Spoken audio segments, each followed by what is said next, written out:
Hey folks. So hopefully you're here for my talk. If you're not here for my talk, you're welcome to leave. Today I'm going to talk, well, it's pre-warning. If you've not seen me speak before, a couple of things. I go off on tangents quite a lot.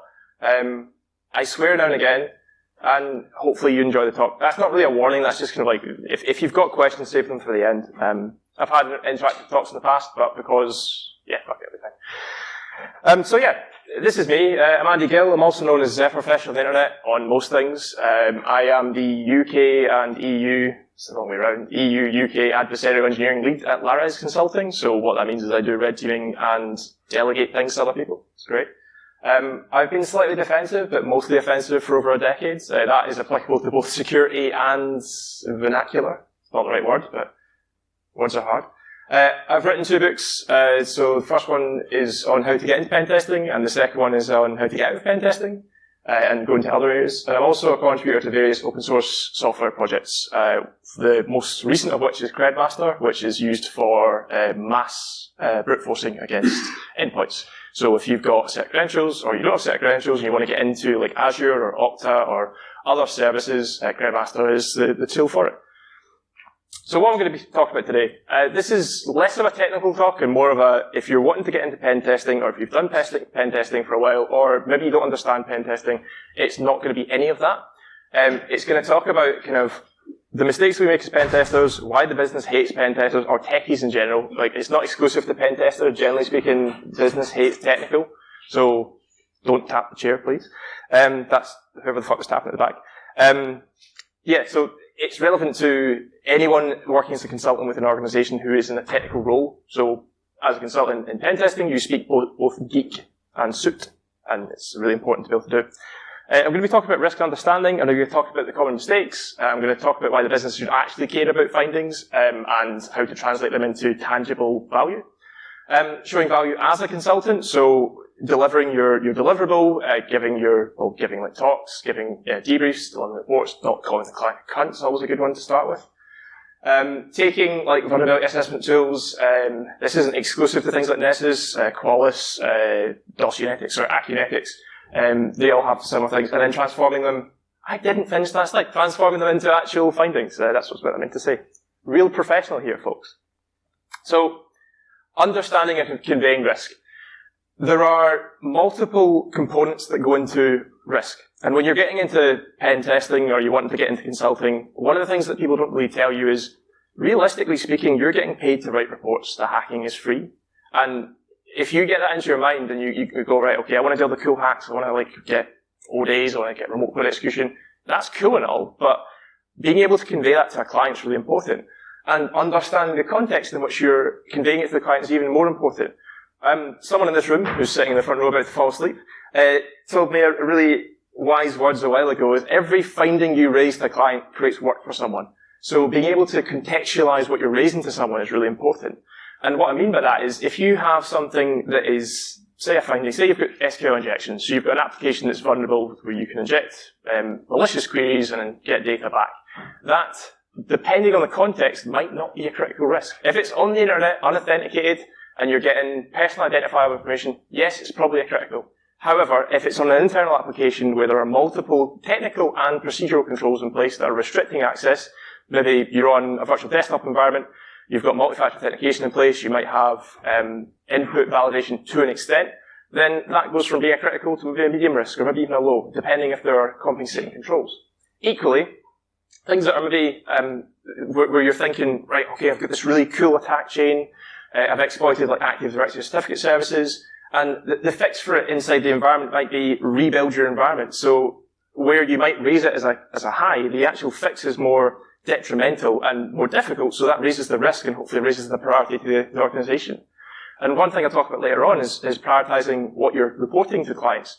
Because one of the first tangent, one of the bigger things is client requirements. So if a client has a requirement for you to come and do a pen test or do an incident response or act as a solutions architect or a security architect, sticking to your scope and sticking to your understanding of the environment is important. And you might not have the whole picture, so this is why context is really important. You might be in a very time-boxed, so anyone who's done pen testing or is looking to get into pen testing, they're typically time-boxed engagements. So you might be given 5, 10 days to look at an application, look at an environment, try and break into something. And in those days, so 5 days, 10 days, you need to do the hacking, write the report, and keep the client up to date with what's going on. So you might not have enough time to understand what you're looking at. You might be inside a really enormous Windows Active Directory environment, and you've got context around specific groups. You can see, oh, we've got the loss prevention group here. Is that loss prevention because of data loss prevention, so like DLP, so your exfiltration, or is that financial loss? Like what's the naming or nomenclature around the groups? So having context is really important, and this is where communication comes in. Something we as geeks are pretty bad at is communication, and this goes back to the point I was talking about earlier on, is if you get into your head that consulting is about reporting and speaking to clients, you will become better, not overnight, but you'll become better at speaking to clients. If you struggle with speaking to people, pen testing and consulting probably isn't for you. The hacking's great, you can go and do research and stuff, but if you can't convey that to a client, you are zero use to the organization. Because your role as a pen tester, I'm using pen testing as a prime example because it's what my background is in, but your role as a pen tester is to highlight risks and findings to an organization that are going to help them secure their model.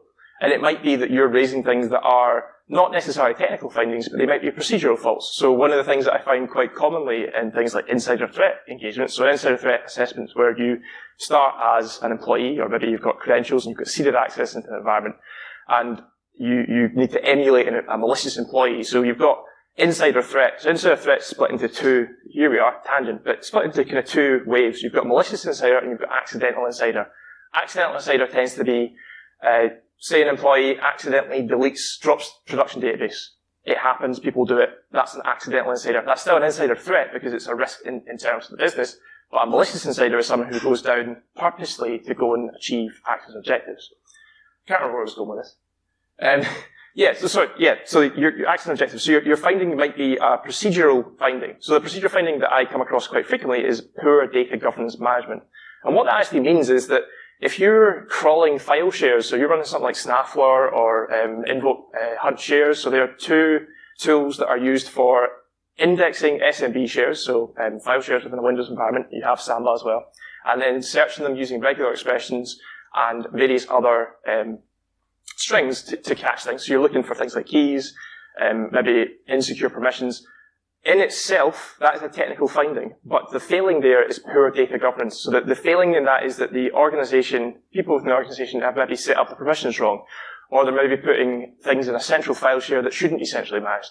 One key example I've seen in a lot of pen tests recently is if you're using, I'm not sure if it's the default, so I've not read the documentation on it, but if you're using the Azure AD password blacklisting or deny listing feature, the centralized block list of passwords is stored on the sysvol, and anyone can read that.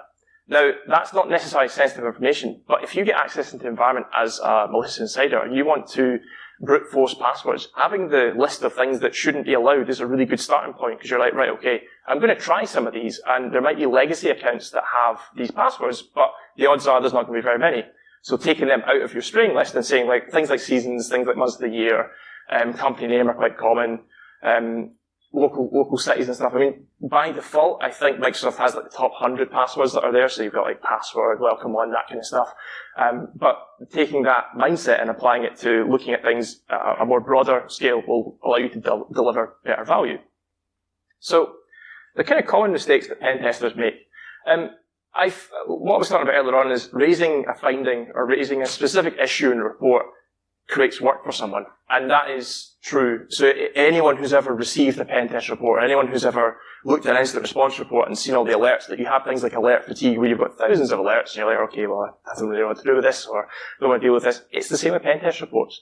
Some pen testers will be like, right, okay, well, I've got a really dry report, I've maybe not got any findings. Let me just collect all of the vulnerable HTTP headers and have one finding per header, which, I mean, the root cause of that is fix your headers. So put one recommendation. If there is a recommendation that fixes multiple problems, have one finding for it. The caveat to that is if there are different areas within an environment that it might be applicable to, for example, if you're testing the dev environment, the QA environment, and maybe the production environment or the UAT environment, it might be that you're speaking to different teams, so the client may request that you have 3 of the same finding, but they're applicable to different environments because they can be split out and handed to different teams. So that's an understanding you need to have going into it.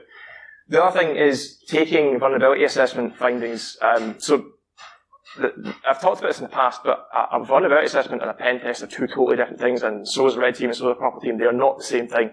Organisations within the UK and the States and around the world will take the same naming scheme and apply it to things. They'll be like, right, okay, we've sold you a red team, but we're going to send you a junior on site. They don't say that. We're just going to send someone on site, they're going to run Nessus, and they're going to fuck off. It's not a red team. That's a vulnerability assessment in my eyes. And equally, since I've joined the company I work for now, my understanding of what a pen test looks like versus what a pen test... So, my understanding of what a pen test looks like in an open scope engagement versus a very time-boxed is totally different. Typically working for, like I've worked for 4 or 5 UK consultancies, and a lot of them are do an internal pen test, rock up, run Nessus. Job's a good one.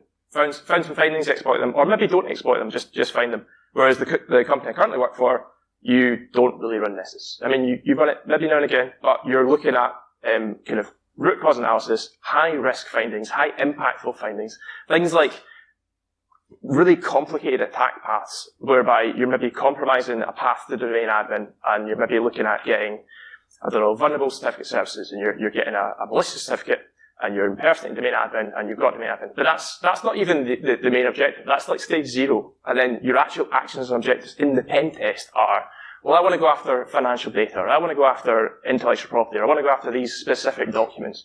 Once you get domain admin, that's when you can go after those specific things, because you can impersonate users, you can go after specific things, you can access areas of the network. If the test is looking at network segregation, you're looking at, well, actually, as a standard user, I can't browse to this part of the network. However, because I've got administrative privileges, I can add myself to the groups that allows me to see that part of the network. Or it might be that I've seen in environments whereby once you get domain admins have got carte blanche across the environment. So you might have Active Directory restrictions inside the environment. You might have access control restrictions inside like your Linux environment, or maybe like a specific enclave. But once you have admin privileges, you can be like, oh, I'm just going to untick that box and give myself access. The other problems you've got here, rating things too high, or not enough context to give an ample risk rating. So I'll talk about vulnerability findings later on, but things like if you have, I don't know, SNMP public strings. So if SNMP is a protocol for identifying information or getting information mostly off of network devices, but you can have other systems, so you can have servers that run SNMP. Typically, a lot of pen testers will raise that as a high risk. Now, if you actually go and exploit that, and you look at the information that SNMP is giving you back from a public community string, it might be as simple as, here is the host name of the box. That is an informational finding at best. But without doing the exploitation phase, or without diving a little bit deeper, you don't have the context, so therefore you're going to rate it high risk. And the client might be like, well, actually, we're going to put that down as an accepted risk. And that's the other thing you need to understand is, as a consultant, you raise findings to a client might come back to you and be like, well, actually, we've got 50 findings in this pen test. It's a massive environment. There's lots of things wrong with the environment, but we're going to accept all the risks. And that is down to the client-specific context. What they might come back to you, though, and say is, well, you've raised this as a critical risk. We've got these compensating controls in place, blah, blah, blah, blah. Can you drop the risk rate in the report? And for the most part, I would disagree with that, because you're reporting on what you can see. You're reporting on what you've seen in that period of time. There are specific contexts where you might be in an environment where you're like, well, actually, okay, well, I've seen you've got multi-factor authentication in place, but it's not for this specific user. So it's an outlying case, and it's an outlying problem. So taking that finding of maybe lack of multi-factor authentication, it's not a systemic problem, it's an edge case problem. So whereby lack of MFA might be a high risk. In actual fact, because it's one user, it's like, well, this is actually a gap in process, so therefore the fault might not be lack of MFA, the fault might be not mature enough, or the process needs to be reviewed. So that's taking the technical finding and peeling off the governance, or I hate the kind of GRC setup, but peeling off the kind of the procedural fault and then applying that as a finding. The other thing to understand is that they kind of understand the lack of understanding. So when I talk about context and I talk about environment quite a lot, you need to understand as a consultant, and also if you're receiving pen testing, you also need to understand this too. as a consultant, you don't have the full picture. Most of the time you have the full picture. So you don't understand the internal politics, the internal bureaucracy, the teams that these reports are going to, the things that they affect, what stage of play they are, how long they've been in the environment, does the client even know about them? So that lack of understanding is one thing. The other lack of understanding is the lack of technical understanding. So looking at specific exploits and specific things. So one of the most common exploits that you probably get taught in university when it comes to Windows exploitation is MS08-067 Net API, which is a SMB vulnerability from 2007-2008, which is an unauthenticated remote code execution vulnerability. However, under the hood, the exploit in Metasploit is pretty stable, but there are other ones that will cause a buffer overflow. Now, for those that don't maybe know about buffer overflows, they can cause the machine to crash sometimes, and running these kind of exploits on production web servers have an impact as well. So if you don't understand what that's doing, you are introducing unnecessary risk into an environment. As a pen tester, you want to go into the environment, find what you need to find, and clean up after yourself, because the amount of times I have QA'd reports, I've spoken to clients, I've seen leftovers from previous pen tests, it's ridiculous. You go into the environment and you make it, or you bring tools into the environment and you leave them behind, like PSExec. PSExec is a legitimate administrative tool for remote execution on systems. It uses SMB, you can use it as admin, you can use it as standard user, you can use it as system. The amount of times I've seen the PSExec SVC service running on boxes from a random host that's just been sitting there, that is potentially exploitable, and you can use that for execution, which is making the environment less secure than it was when you came in, and the objective is to make it more secure. So by making it less secure, you're doing them a disservice. The bottom one there is bullshitting clients. The amount of times I've been on calls with other pen testers, so not in my current firm, but other companies, and you're on the call and you're like, right, the client might be getting an external pen test, an internal pen test, an application security assessment, cloud assessment, and there are different consultants doing each aspect. And you have an understanding of the different aspects. And these people might be your colleagues, but they are chatting absolute drivel to the client, like, oh yeah, blah, blah, blah, blah. And that's completely wrong. But because they're your colleagues, you don't want to call them out in front of the client. So, and also, the client might call you out and be like, that's total nonsense, what are you talking about? Like, I've been on calls with vendors before, whereby it's been myself, some of my colleagues, and other pen test firms, and it's very unprofessional, but I've called out other pen test firms for saying, you're wrong. There was a client call a couple of years ago, actually, so it wasn't at Lars, it was a previous company, and the client had another pen test firm on the call, and they were talking about how Kerber roasting worked. They're talking about how you progress the list, and I was like, I'm just going to stop you there. What you've said there is completely incorrect and not applicable to what you're showing on screen. And they just went, right, we'll just skip to the next finding. And I'm like, that's just a lack of understanding, and it also falls into bullshitting clients. So try and be honest. If you don't know something, just say you don't know.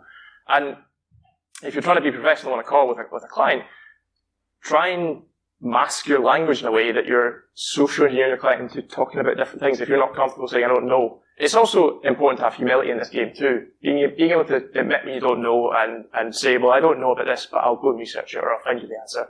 I say that all the time, because nobody knows everything. There are specific topics I don't know a lot about, things like, up into recently Active Directory Certificate Services, so ADCS for short, easier to say. It's a vulnerability that allows you to, there's 9 different certificate vulnerabilities. There's ESC 1 through 9, and they have different properties that you can exploit to impersonate users or gain the Kerberos ticket for specific users. And one of the things I didn't understand when I was saying to the client, like, how do we fix this? And from everything I was reading, I was like, well, actually, you can't fix it. You need to re-implement everything. And it later transpired from reading more that there's actually specific, not for all of the 9 of them, but there's in like ESC 2 and 3 and 4, there are specific flags you can enable in existing configurations that will help mitigate it. It doesn't fix the problem, but it adds an additional layer of mitigation. So doing additional research is really important. So why should the business care? Reasons to do pen testing, why should you be pen testing a product, and how do you improve your process? Well, pen testing, as a pen tester, I don't think most companies need pen testing, and that sounds really ironic because I've been doing pen testing for a while, but I don't think pen testing delivers a lot of value most of the time. A lot of the time, clients don't need pen testing. They probably need a more mature security program where they're looking at things like an asset list, vulnerability management, patch management. Those are 3 things that, if you have those 3 things nailed down, you can maybe start looking at pen testing. equally having a secure development process. The amount of times that you look at applications like web applications, mobile apps, cloud apps, and even like CI/CD pipelines, the amount of times that there is no security thought that has gone into that entire process, it boggles my mind, but I've seen it so many times that it's hilarious to see, but it just happens. And so the reasons that you should do pen testing, so that there are maybe three or four ones off the top of my head. Things like compliance. So if you're going through like SOC 2, which is a framework for finance and dealing with things, you've got things like PCI DSS. You've got CHECK, which is the UK government organisation for, well, government testing, CHECK. You've got other forms of compliance. Those are compliance-based pen tests. We need a check in the box to say that we've had this application pen tested before it goes out to the wider market. Or we've had this part of the environment pen tested so it's at a degree that we can deal with data that's marked as secret or top secret or data marketing. The other reason to do pen testing is if you've got the three things I talked about there, which vulnerability management, patch management, and an asset list, taking that and maturing your security model is really important too. So looking at things like, well, we've got a CI/CD pipeline, so a continuous integration, continuous development pipeline. So we're building apps on the regular. How do we secure those apps and how do we make sure they're secure? Well, looking at, first of all, the code, so reviewing the code on the application. Second of all, reviewing the process, so the CI/CD, how it's put together. Third of all, looking at the pipeline itself. So are there vulnerabilities in the infrastructure? I mean, the chances are it's probably going to be in the cloud. So it's probably going to be serverless. And if you find bugs, you're going to report them to the respective cloud providers, so like AWS, Azure, GCP, Alibaba, Oracle, pick your poison. They're all kind of the same. The top three being GCP, AWS, and Azure. And if you find a bug in the infrastructure there, the odds are it's not going to just affect the client application, it's going to affect like the entire platform. So it's the likelihood it's going to be a little bit more secure. Not always, but sometimes. So yeah, compliance, you've got maturing your organization. You might just want to have an idea of what your organization looks like. So a lot of the time, clients will get, or organizations will get a pen test carried out to maybe build an asset register. I wouldn't really call that pen testing. Like maybe you need to ping sweep or port scan an environment to identify what you've got within your environment. Equally, you might have something more specialist. So maybe you run industrial control systems, or maybe you have critical national infrastructure and you don't know, you know what ICS systems you've got. So you maybe have water filtration, you maybe got like production lines, but you don't know what IT equipment is in the operational technology environment. So the OT, so the IT-OT bridge. And performing a pen test within an ICS environment, you need to be really careful because you don't want to take things offline. Fun fact, I have taken a production line off before and it cost the company millions of dollars. Not a good look, but equally the client was quite cool about it. So you see these kind of things. But why I say that is, you pen test the ICS equipment, you find out that it's secure or whatever, but then there are other machines inside the factory that are maybe not so secure. So maybe you've got, maybe you've got a desktop that is bridging the OT network to the IT network. I've seen it in the past where you've got maybe an engineer brings a laptop in because they want to watch Netflix while they're working and they plug it in and it's got TeamViewer running on it so they can remote into their host and that TeamViewer is out of date so you can exploit it and get code execution. And because it's got connection from the corporate network to the OT network, you're going from corporate network straight into production. And as an attacker, as a malicious attacker, you might want to ransomware the entire ICS environment. As a pen tester, probably not so much. I have done ransomware assessments before where we've written custom ransomware to encrypt the environment to show what the impact would be. But I don't give people free backup testing because that's what ransomware is. Test your backups work. So the other reason you might do pen testing is to improve processes. So I talked about securing pipelines, talked about securing applications, talked about securing infrastructure.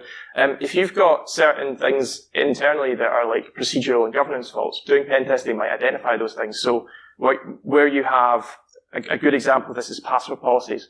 If you've got a password policy documented that says we need to have 12 characters, three attempts maximum lockout, and I don't know, the observation window is maybe 30 minutes. So every 30 minutes you can try 3 before you lock the account out.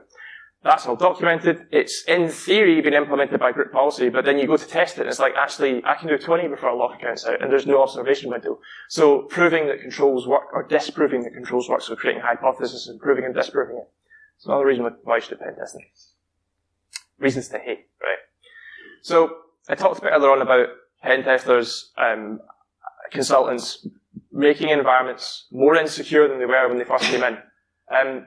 one of the main reasons that I find people hate pen testers is because they've had a bad experience. And they found that someone's taken off a production system. One of my good colleagues told me a story recently about how when he worked at a previous company, one of the database engineers refused to get any pen testing done because one time he had a production database that running on Solaris 7 or 8, so it's really old, that was taken down by some junior pen tester who ran a SQL query that dropped the tables, and because he didn't have any backups, he was made to look full, but also it took a production database off. So he was like, right, that's it.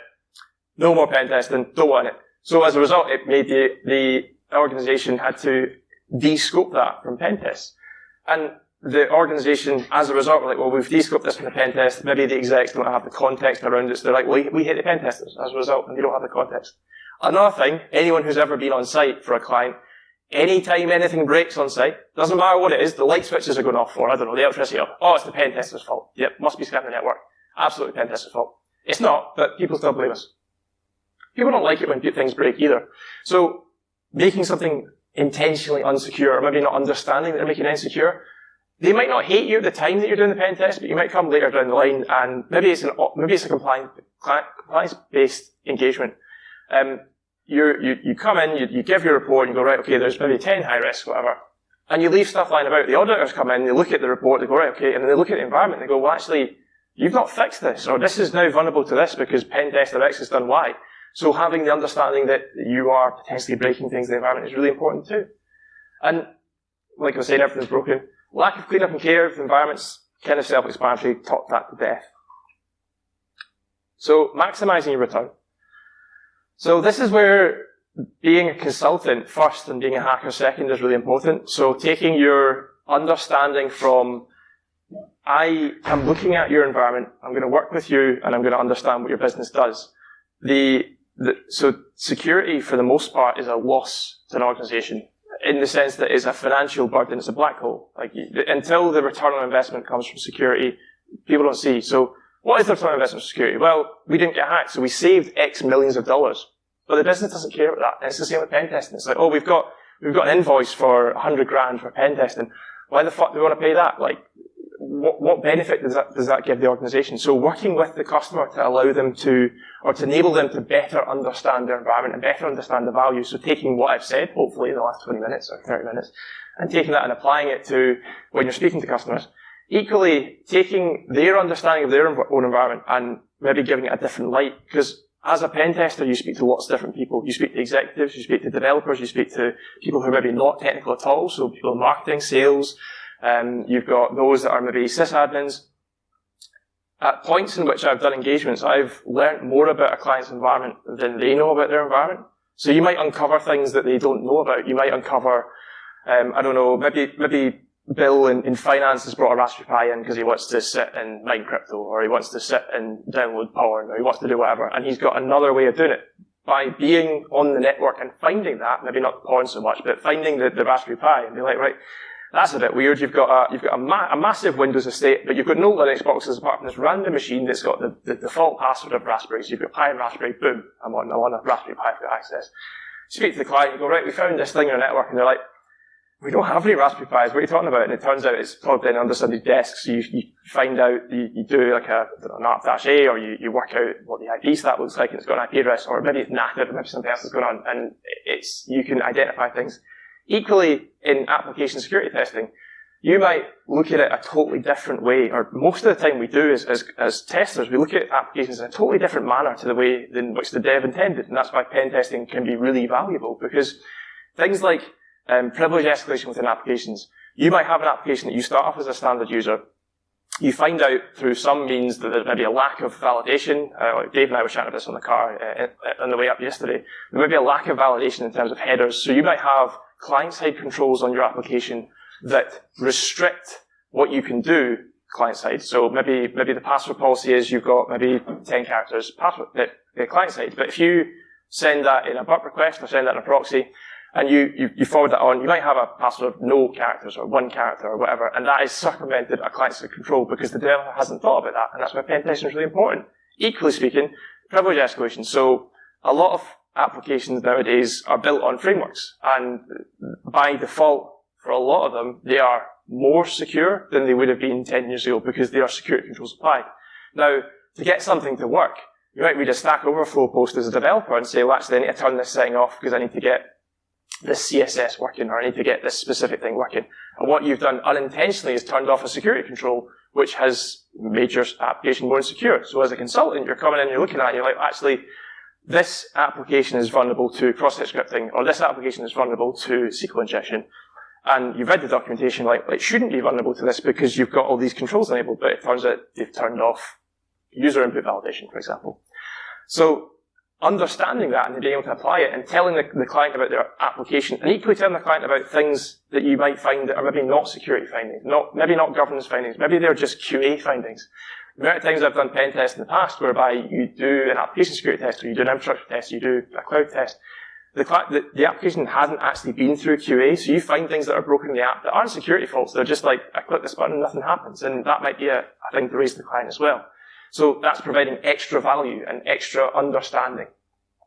You also build up experience to take charge in situations and explain things. So the more time you do consulting, the better understanding you have of lots of different technologies.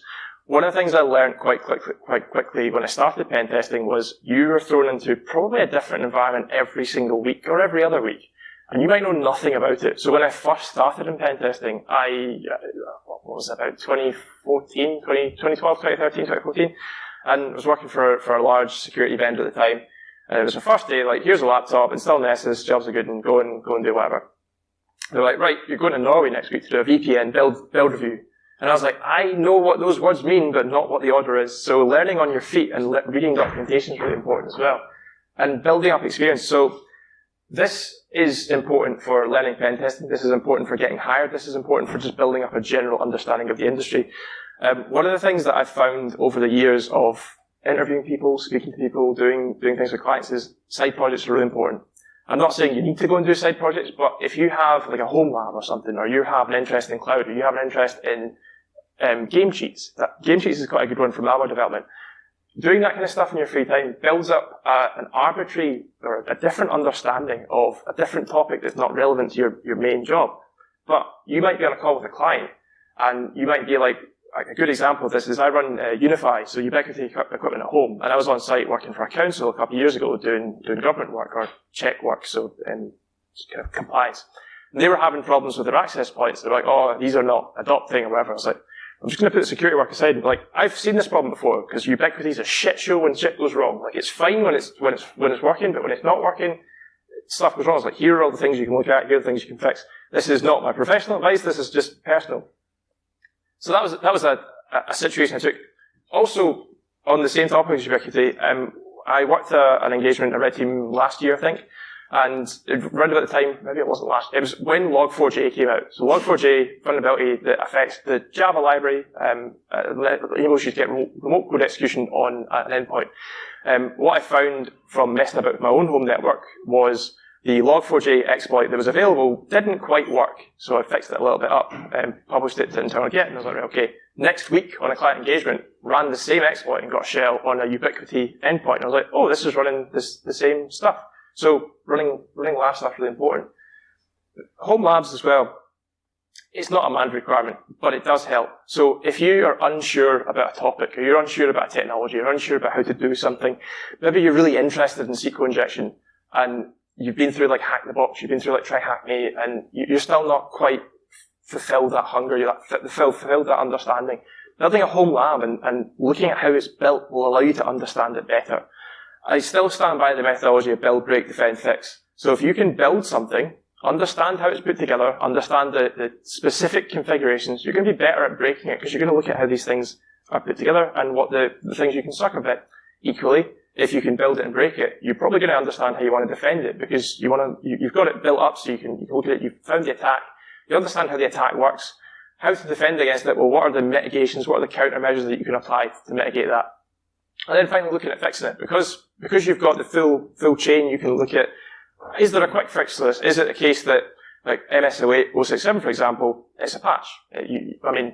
If you're running in a production environment, Windows Server 2003 or Windows XP, you've already got other problems, which is legacy systems. You've got lack of patch management. You might have like older ATMs or things like that might run 2K3, but having an understanding of how to fix it, how like it might be a patch or it might be a really long-winded process. So ADCS, like I was talking about earlier on, the process to fix that is it depends on the certificate service that's vulnerable. But for some of them, you can apply like a management. I think it's called like manager. It's like something configure manager. But if you apply that setting, the certificate, when you go to request it, so that the attack for ADCS is you request the certificate on behalf of a user using a different UPN, which is the username, and you can impersonate that user. You request the Kerberos token for it, Kerberos ticket for it, and then you derive the NTLM hash. You can use that NTLM hash, crack it back to clear text, then you have clear text credentials, or you can use it in like pass the hash, or you can use the Kerberos ticket in like an impersonation attack, so use it,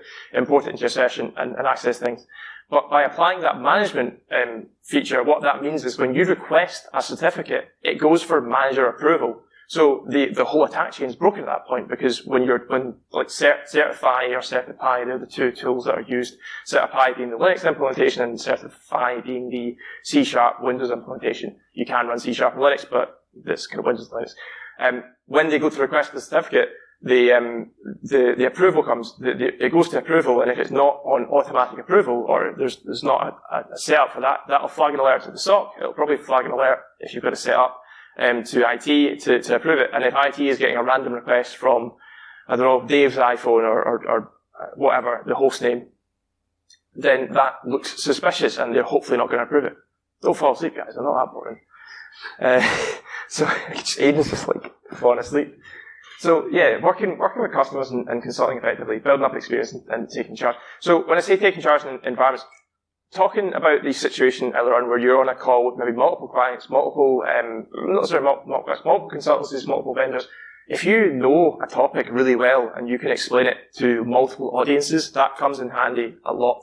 You can take your understanding of it and you can just apply it to the call. You can speak to executives, you can speak to technical people, and you can switch panes quickly.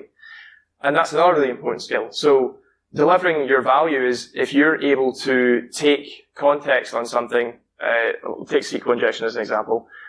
So SQL injection is a vulnerability in databases, and if you can take that and explain it to the executive on the same call, so they might be like, what's SQL injection? It's like, well, you've got a database or you've got like a collection of things that you want to get information from. What I can do is I can inject or I can add additional characters or additional strings to that collection, and I can pull out arbitrary data, so I can extract information that I shouldn't have access to. Why is that a risk? Right, well, it's a risk because as an attacker or as a malicious employee, what I can do is I can attack the application and I can pull out personal identifier information. But why do we care? Well, the impact is you've got potential financial impact, you've got potential data disclosure, you might have legal impact depending on what area of the world you're working in. If you're based in Europe, you've got things like GDPR to deal with. So if you're exposing customer data or personal identifying information of your customers or your employees, you're subject to data privacy laws, you're subject to potential impact from regulators. Equally, if you're down the compliance route, if you've got SQL injection, again, if you've got SQL injection inside a card holder data environment that allows you to maybe get a shell, so remote code execution from your corporate network into your CDE, that's a problem, because as a standard attacker or standard user, I can go from what should be two segregated networks via an application. I can get execution inside the CDE. It might be that the communication between the corporate network and the CDE are totally segregated. There's a firewall that's blocking access. The application is allowed through for some reason. So if you can get command execution, you are circumventing the trust boundary and therefore introducing additional interesting things. So the other thing I was going to talk about is qualifying findings from VA to Pentest. So this wonderful meme is, you won't be able to read it back, it's really difficult to read. Up here you've got SSL version 2 and version 3, basically SSL and TLS findings. Now, out of the box, Nessus reports SSL v2 and v3 as a critical risk as a CVSS 9.8. Now, what that means is that apparently you can go and just pop shit and decrypt sensitive data because it's a critical, right? Wrong. However, this is someone raised it to me on Twitter. The reason I'm talking about this is when you get findings like this and you get output like this from vulnerability scan. This is from Nessus, but it's applicable to Qualys, it's applicable to Acunetics, it's applicable to a lot of different tools. They have different ways of scoring things. it's reasonably critical. There's, as far as I'm aware, there are no actionable exploits unless you are state-sponsored of compromising V2, V3. Like, there's no remote code execution vulnerability. There's no quantifiable risk. However, in a compliance base, so if you're doing like PCI, DSS, so payment card industry, you're dealing with cardinal data, you will probably fail compliance for having the wrong version of TLS, the wrong version of SSL, which is why it would be a critical risk. The critical risk is that you're in risk of failing compliance. From an exploitability perspective, it's not critical, but from a compliance perspective, it is.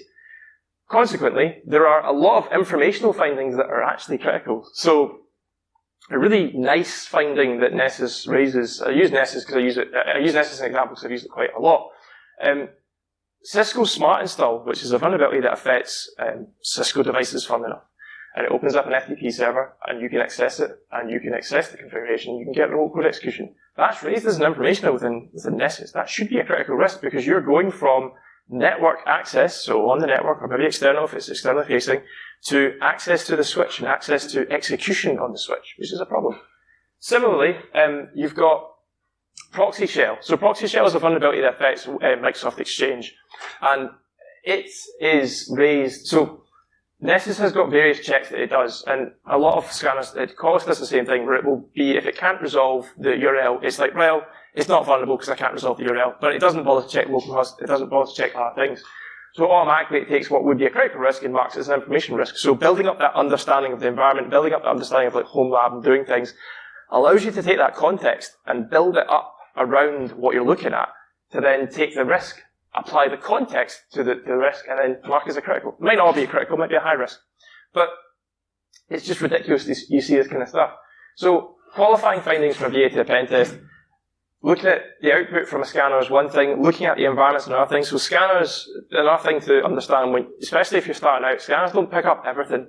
The one thing that they pick up quite a lot of the time is things like lack of patch management, things like lack of like specific things that are maybe out of date or legacy software, things like that. They don't pick up governance failures, they don't pick up misconfigurations, they don't pick up things that are in protocol level vulnerabilities. So things like Kerberos. So Kerberos thing is a vulnerability that affects, or it's not even a vulnerability, it's a feature that is exploitable. Enables an attacker to request Kerberos tickets for service accounts that have got a principal name, so it's service principal name, SPN, to access specific services on a machine. And as an attacker, I can request Kerberos tickets using Kerberos attack, crack those tickets back to clear text, and have the clear text credentials for that account. Nessus won't find that. Most vulnerabilities won't find that. Most vulnerability scanners won't find that. But having tooling, having understanding of the environment and looking at it from a sysadmin perspective, so if you, so taking Kerberos thing as an example, if you run AD Explorer, which is a sysinternals tool, which is signed by Microsoft, you can run it on an endpoint. It does have some indicators of compromise, indicators of attack, but you run it on an endpoint, you go through the Active Directory output, so AD Explorer will allow you to connect to the domain controller with a set of standard domain credentials. And what it gives you is a printout of all of the information in Active Directory. So you've got your users, you've got your groups, you've got certificate templates, you've got configurations, you've got organizational units, runs off the tongue, and you've got everything in between. And you've also got service principal names in there, and you've got the information about the specific users within AD Explorer. Running that, looking at it and stepping through it manually, you can pull that information together and formulate an attack path off of that. So that's not necessarily vulnerability assessment findings, but that is taking understanding of an environment and applying it to a specific finding. Similarly, looking at sysadmin tools and exploiting them for evil is also really interesting. So, again, not so much vulnerability assessment, but kind of tips and tricks. Looking at the sysinternals suite, if you get a chance to run it in your home lab, download all the sysinternals suite and look at them. There are lots of different tools that have been written over the years that do lots of very specific things, but they work inside environments because they circumvent the SOC, they circumvent detection, and they're quite interesting to look at.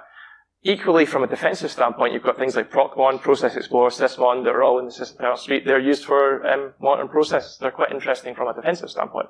So, yeah, running a little bit behind time, or ahead of time. Anyway, I've got 14 minutes left. Has anyone got any questions from the rubbish I've told you for the last 40 minutes?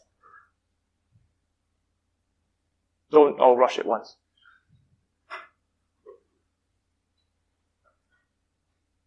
At the back, yep. So we have to look at, say, people's process technology. Where do you think the most common things are? So the question was, looking at people, process, and technology, where are the common faults? I think in less mature organizations, technological faults tend to be the big ones, like the kind of technical debt is quite a big one, so you might have a lot of controls in place, but you're not necessarily got the protections around understanding.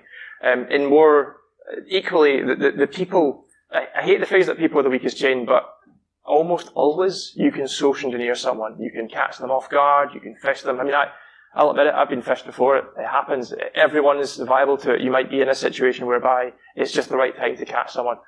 Process and procedural faults, they go hand in hand with technical debt and technical faults. So there isn't a one answer for all. It depends on the organization. I'd say in a pen test nowadays with mature organizations, the faults I tend to find are people and procedural faults. They have the technical controls down to a T. Like I've worked in organizations where they've got like really secure Active Directories, so they've got tiered administration models in place whereby you need to use your admin account to access different layers and you need to traverse up and vice versa. But there are procedural faults there whereby the MFA token is issued over SMS, and if you can intercept SMS or you can do a SIM swap and get a new MFA token, then there's problems there. So yeah, it's applicable to different organizations. Anyone else? Yep. What you said, the current model of control and a bit broken, that you've got consultants working and testing things. Yes. Consultants not having the context of the business to be able to provide bullshit. So to answer both questions, the question was, do you think external pen testing in its current model is broken? Yes and no. I'd say, for the most part, the beauty of people who get into pen testing is being able to think on your feet and be able to learn new technologies. While you don't have the full context around the organization, the model itself of external pen testing is valid. But the way it's applied in different markets is wrong. I think that the way that the UK market, for the most part, approaches external pen testing is incorrect. And looking at it from the UK market looks at external pen testing, for the most part, from a compliance perspective. Most of the time it's either check work or it's looking at, like, a client needs a tick box, they've got 3 days to test 5,000 IPs. You're not going to test 5,000 IPs in 3 days. You're probably going to scan them, you're like, right, okay, well, they've got nothing open or whatever. You're not going to amply test the organization. You're going to look at, you're going to be able to see things like cloud, you're going to see things like brute forcing. The thing I learned from moving from a UK company to a US company is, and I'm not sure if this is exclusive to Lara, is we don't stop. So an external pen test in the UK was go on Nessus, find stuff, whatever. In the States, it's like fucking Wild West. It's like, right, brute force. If the client doesn't specify the social engineering is not in scope, it's probably in scope, so you can fish people and do whatever. And to go back to your point of the context around the organization, I agree that the model's wrong because you don't have context. But that's why working with a customer and building their trust is important, because they can hopefully give you context around what you're looking at. So whereby you might be looking at a system that you think is ridiculously severe, and it's actually that this is a dev system, it's not called dev or whatever. So communication, it goes down to communicating with the client. Yep. You spoke about when you speak to clients and the value of pen testing. Do you have any tips for speaking to clients when they push back, when you want to deliver that service, and you know that they would probably benefit from it? Like, what's your So pushback's an interesting one, and you do get it quite a lot. The first thing is remaining calm and understanding that don't take it personally. I've had a lot of colleagues in the past who take it personally, and they're like, oh, this client's attacking me for this. And I'm like, no, they're probably pushing back because they don't have budget. When you're conversing with clients, try and speak their language. So if you're trying to convince them and bring them on board to do something, if they are focused on risk, talk to them about risk. If they're focused on uptime, talk to them about uptime. If they're focused on organizational maturity, talk about how pen testing can fit into that maturity model. And looking at how they do business, maybe do a little bit of background research, say, well, actually, you're having pushback, can we have it on a call about this, or can we maybe discuss this over email? Look at what the organization does, maybe ask them about what their current security model and security program looks like, and then what you can do to add to that. Don't turn it into a shouting match. I've worked with consultants in the past, they're like, fuck you, I'm right. In verbatim, just straight up telling the client, fuck off. Don't do that. Not the best approach. So, yeah, just be calm and talk their language. And if you're still getting pushback, converse with colleagues, ask what they would do. The other thing that I didn't really mention was how you deliver actionable value. work with who you're working with. So if you're in an organization with lots of consultants, the chances are you're not going to be the first person that's come across this specific problem. If it's dealing with clients or if it's dealing with a technology, speak to who you're working with. Collaborate. Don't be lone wolf. Don't try and collaborate. Fostering collaboration is something I'm a massive advocate of, and work with who you work with, and working on people's strengths is invaluable. And not just in your organization. Like if you've got people that you can speak to in the industry, obviously stripping out client names and things, but you've got a specific problem, taking that, pushing back from clients, if you can ask someone that's maybe come across similar, like, I've got this client situation and they're pushing back because they've not got X control in place, or they've not got Y control in place, and just saying, what do you think, and getting someone else's opinions also well. Anyone else? Nope? Cool. So if anyone wants to follow me on Twitter, I don't post technical content anymore. Most of the time I shit post. I am going to get back to posting technical content at some point. I take a lot of photos now, so I've got a photos blog, and any tools and contributions and stuff, I've now started adding GitHub because I've now started writing code again. So if you want to check it out, you're welcome to. And equally, if you're watching the video, feel free to follow me on Twitter. Thanks, folks.